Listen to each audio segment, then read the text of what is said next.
PAX West has come and gone, and I got the chance to play a few games. I got a chance to play a spin on Killer Queen called Shroom Siege. The basic idea is the same, 4v4 arcade gameplay with 3 ways to win. But what stuck out to me was the art style and the commitment to simple controls. I got the chance to talk with some of the folks from Upside Down Bird. We just played Shroom Siege, and we were just talking about it's a game that can bring people together, and how important is it to develop games that allow for 8 people to play, but not just 8 people to play, but 8 people to play together in person? Yeah, I mean, that's one of the things that we really love about the game and about other games. And 8 people, it's a lot of fun to play with 8 people. Especially because I like to hang out with friends. When I hang out with friends, I want to play a game, right? Sometimes you just sit around chatting, but this is one you can sit around chat, you can talk trash to each other, and just have fun. Yeah, and the more I have played games, the more I've wanted simple games with more people. Games like Mario Party are something that we really enjoy, like party games. So, we wanted to make a game like Shroom Siege where we could bring people together that wasn't too hard to learn so that we could all have fun together on an even playing field. Like, you don't necessarily have to be great at video games to be good at Shroom Siege. And we wanted to put an emphasis on simplicity because we only have 2 buttons, and we want to be able to do it on a Joy-Con. So when you get a Switch, you get 2 Joy-Cons that come with it. So that's 2 controllers already, so you don't need to buy any extra controllers. So we're trying to get the barrier to entry very low so everybody can play, everybody have fun, and it's not too complicated.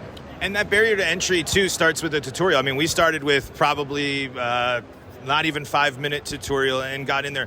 In the design process, like, how do you begin? Do you start by saying it's 2 buttons and that's it? Or where do you go from there? So I've started off tutorials like that and say it's only 2 buttons. Here's a jump button, here's an action button, pretty much, and then the rest you can just move around and do whatever you need to do. We've started off with that, and it seems to do the trick. It seems people pick it up pretty easy. It seems like a slog in the beginning when you do the tutorial because it's like, I don't want to do a tutorial, I just want to play. But once you get it, and then the more you play, the more fun you have, and the better you get at it.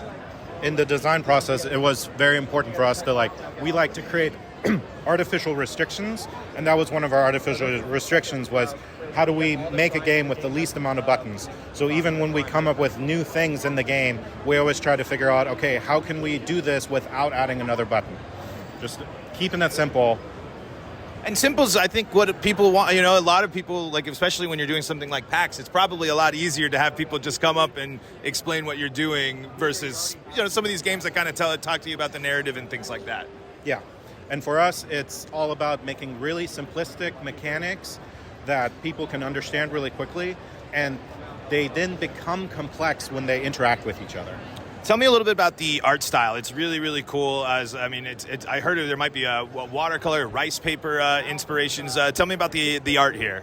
So that's interesting. Unfortunately, our artist is not here, so he can't tell us all the reasoning why he did what he did. So this was a game jam game to begin with. We made it in 48 hours, and the first version was very colorful, SVG art. Then we had bugs running around the map. It was crazy. And then a couple weeks later, he came back with this art style. He's Peruvian and Japanese, so I guess he reached down to his roots and his culture, and he's just excited to show us what he could make. Absolutely. And then my final questions here is what's the thought process of making a game that's competitive? How do you think of balance in that type of stuff? I hear that all the time. Balance in games. How hard is it to balance a video game? It is very difficult to balance a video game. It involved a lot of play testing.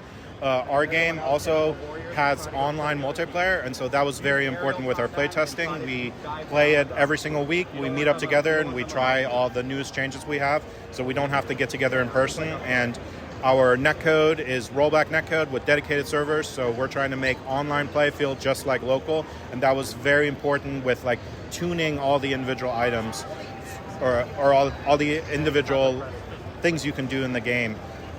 One of the things we did for one of the earlier shows that we showed this off at, we had in the settings, we had different numbers we could adjust. And so we would literally change the game between play sessions to balance it in real time. Man, that's really, really cool. Well, is there anything I didn't get to or anything else that you guys would like to mention before we wrap up here? Absolutely. So right now the game is out on Steam. As a demo is out on Steam, that's for free. It's online play right now, so you can play across network.